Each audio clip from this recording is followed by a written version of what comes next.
Assalamualaikum. Hai teman-teman. Perkenalkan, kami dari kelompok 7. Dalam video kali ini, kita akan membahas tentang Manajemen pemasaran.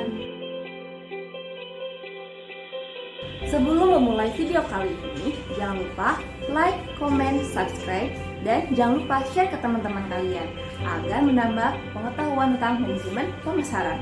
Let's get started!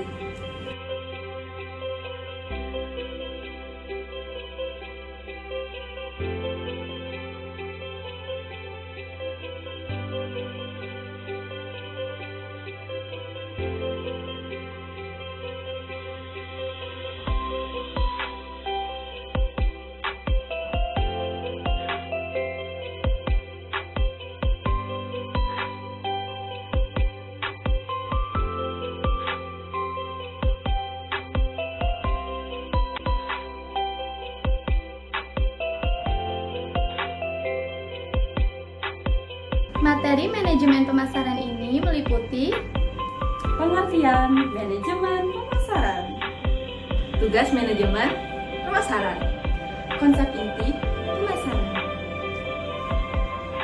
bauran pemasaran. Mengenai pengertian manajemen pemasaran, ada beberapa menurut para ahli. 1. Menurut Bahari Alma, manajemen pemasaran adalah merencanakan, pengarahan, dan pengawasan seluruh kegiatan pemasaran perusahaan.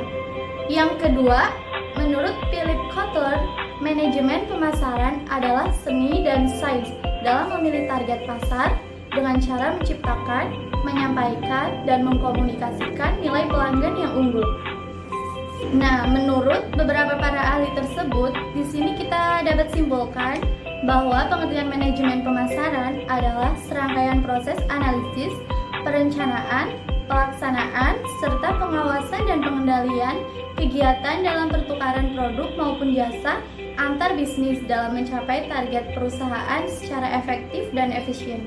Pentingnya manajemen pemasaran: menyampaikan produk perusahaan ke konsumen, mendukung proses produksi perusahaan, memahami kebutuhan yang diperlukan konsumen, merealisasikan kebutuhan dana yang diperlukan perusahaan.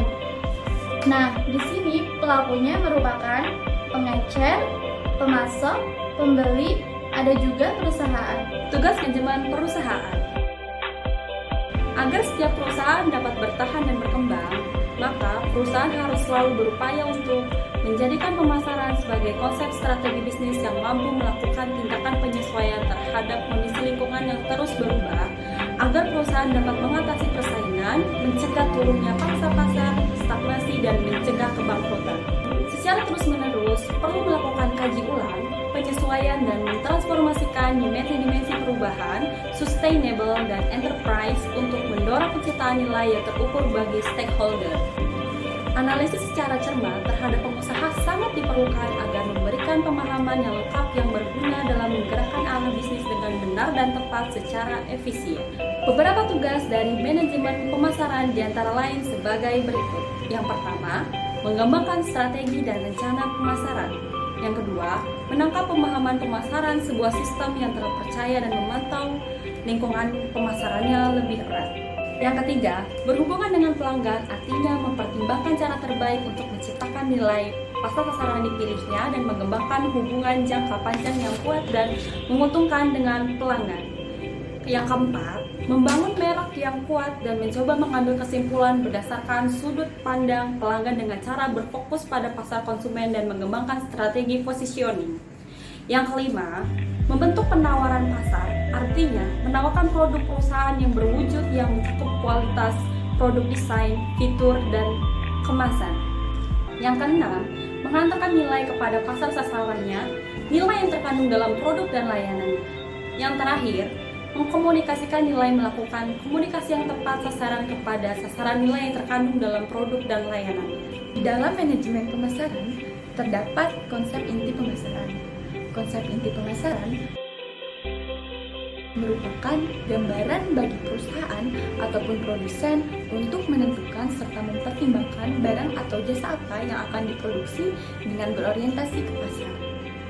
Maksudnya berorientasi ke pasar, yaitu dengan mengetahui apa yang menjadi keinginan, kebutuhan, era permintaan dari konsumen itu sendiri. Nah, terdapat beberapa bagian dari konsep inti pemasaran.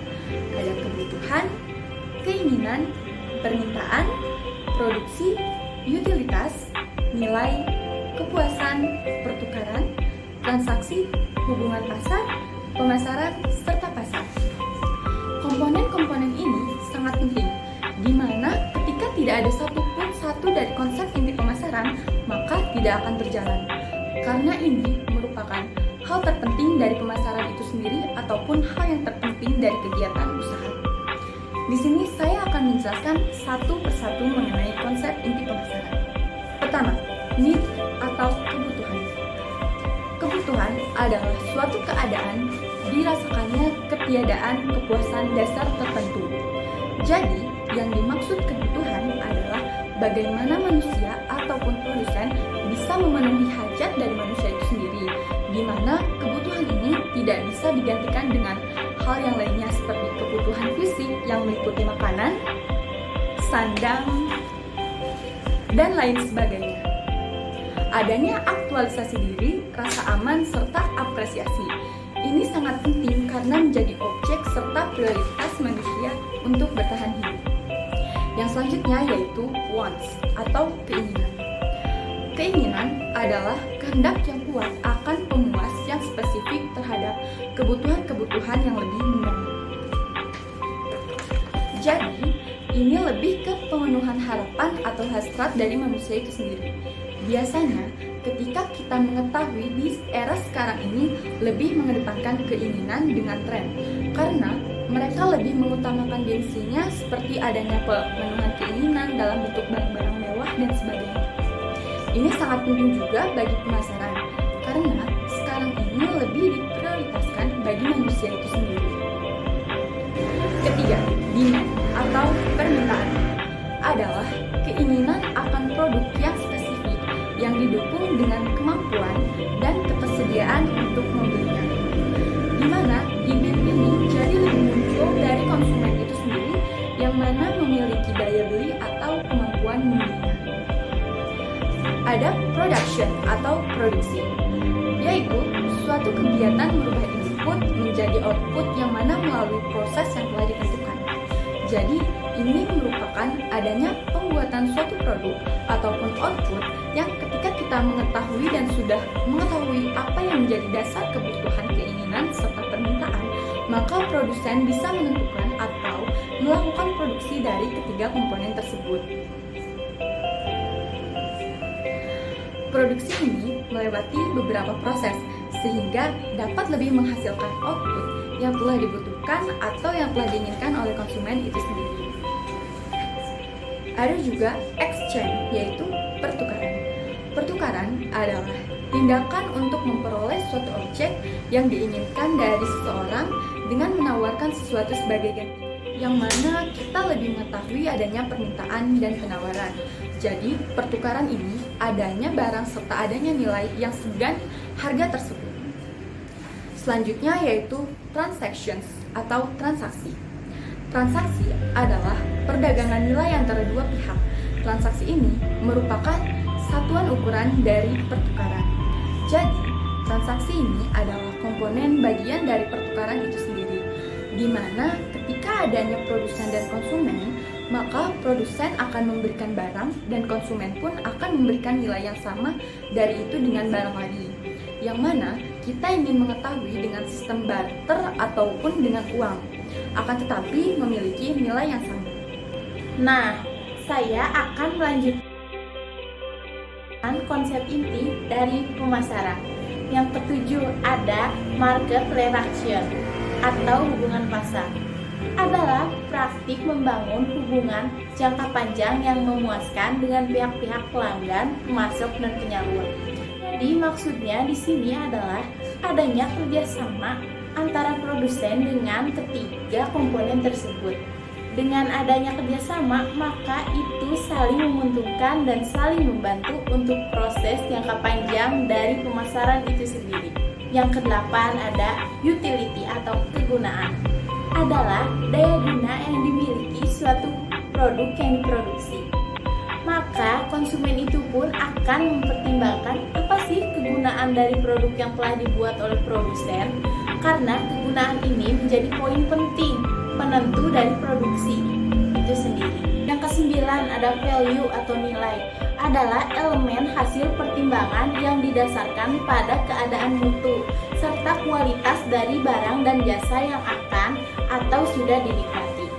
Jadi ini lebih ke pandangan terhadap kualitas ataupun barang yang telah dibelinya. Jadi apakah barang tersebut berkualitas atau tidak?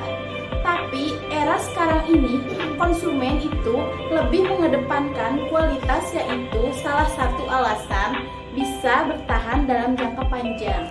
Selanjutnya adalah satisfaction atau kepuasan, adalah suatu kondisi di mana keinginan dan harapan dapat terpenuhi. Ini menjadi poin penting bagi perusahaan atau produsen untuk mempertimbangkan dalam membuat produksi dengan memasarkannya. Nah, kenapa? Karena adanya kepuasan, maka itu bisa menjadi pertimbangan konsumen untuk membelinya lagi. Selanjutnya ada marketing atau pemasaran, adalah suatu sistem total dari kegiatan bisnis yang dirancang untuk mendistribusikan barang-barang yang dapat memuaskan keinginan dan mencapai sasaran serta tujuan organisasi. Jadi, pemasaran di sini merupakan pemenuhan kebutuhan dengan perencanaan-perencanaan yang sudah ditentukan. Seperti konsep inti yang sebelumnya merupakan bagian dari pemasaran itu sendiri. Jadi, adanya pemenuhan kebutuhan dengan produksi itu, mendistribusikan jika atau memberikan penjualan bagi konsumen itu sendiri. Yang terakhir, ada market atau pasar, adalah sekumpulan orang yang memiliki potensi sebagai calon konsumen. Nah, mungkin kita lebih tahu pasar itu adalah lebih ke tempat banyak orang, adanya produsen, konsumen, dan lain sebagainya. Sekarang materi tentang bauran pemasaran atau marketing.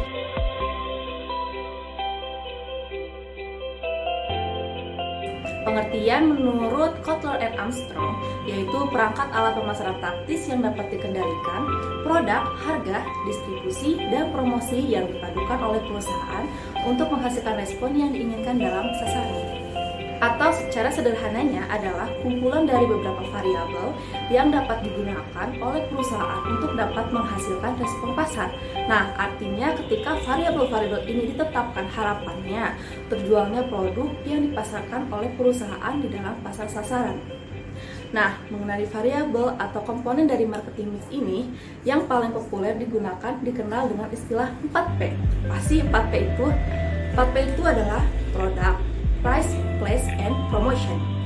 Nah, kita akan bahas satu-satu ya teman-teman. Yang pertama mengenai produk. Nah, kalian pasti tahu dong tentang produk karena kita menggunakannya dalam kehidupan sehari-hari. Secara umum dibagi menjadi dua jenis, yaitu ada barang dan jasa. Sedangkan definisi dari produk adalah segala hal yang ditawarkan di dalam pasar untuk dimiliki, dipakai, dan dikonsumsi. Dari situ terciptalah kepuasan dan terpenuhinya kebutuhan konsumen. Berdasarkan dari definisi tersebut, produk memiliki karakteristik. Yang pertama adalah memiliki manfaat bagi konsumen. Kedua, produk yang berbentuk fisik yang ditawarkan bentuknya memiliki desain, atribut, atau branding. Yang terakhir, produk akan disempurnakan dari waktu ke waktu. P yang kedua adalah price. By the way, kalian udah tahu belum apa itu price atau harga? Ya, harga adalah suatu takaran perbandingan antara pengorbanan dan manfaat bagi suatu perusahaan agar tercipta suatu keunggulan dalam harga. Sangat memerlukan keunggulan operasional yang dipandu dengan kualitas, harga, dan kemudahan dalam membeli. Nah, perihal penetapan harga jual merupakan hal yang sangat penting bagi suatu perusahaan. Karena semua keputusannya yang ada kaitannya dengan harga biasanya sangat mempengaruhi segala aspek dalam kegiatan perusahaan tersebut. Ada 3 pendekatan dalam menetapkan harga. Yang pertama, cost-based pricing atau harga berdasarkan biaya. Yang kedua, ada value-based pricing atau harga berdasarkan nilai. Dan yang ketiga adalah competition based pricing atau harga berdasarkan persaingan. Lalu P yang ketiga adalah promotion. Promotion adalah kegiatan memperkenalkan produk atau perusahaan kepada konsumen luas melalui berbagai media, baik itu media massa atau media elektronik atau media sosial dan sebagainya. Nah, kegiatan promosi ini dibagi menjadi beberapa komponen. Yang pertama ada advertising atau periklanan, yang kedua persona selling atau penjualan pribadi, yang ketiga sales promotion atau promosi penjualan, dan yang terakhir ada public relation atau publisitas. P yang keempat adalah place atau tempat. Tempat adalah penentuan dan penempatan lokasi di mana produk tersebut akan dijual beli.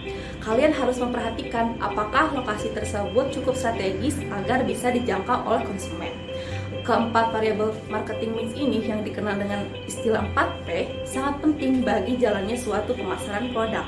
Mulai dari produknya, apa bentuk dari produknya, apakah memenuhi karakteristik produk yang telah dijelaskan tadi, kemudian dari segi harganya, apakah harganya bersaing, lalu bagaimana cara promosinya, memperkenalkan produk kita ke konsumen, lalu di mana konsumen bisa menjangkau produk kita.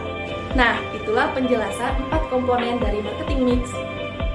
Nah, teman-teman, gimana? Sekarang paham kan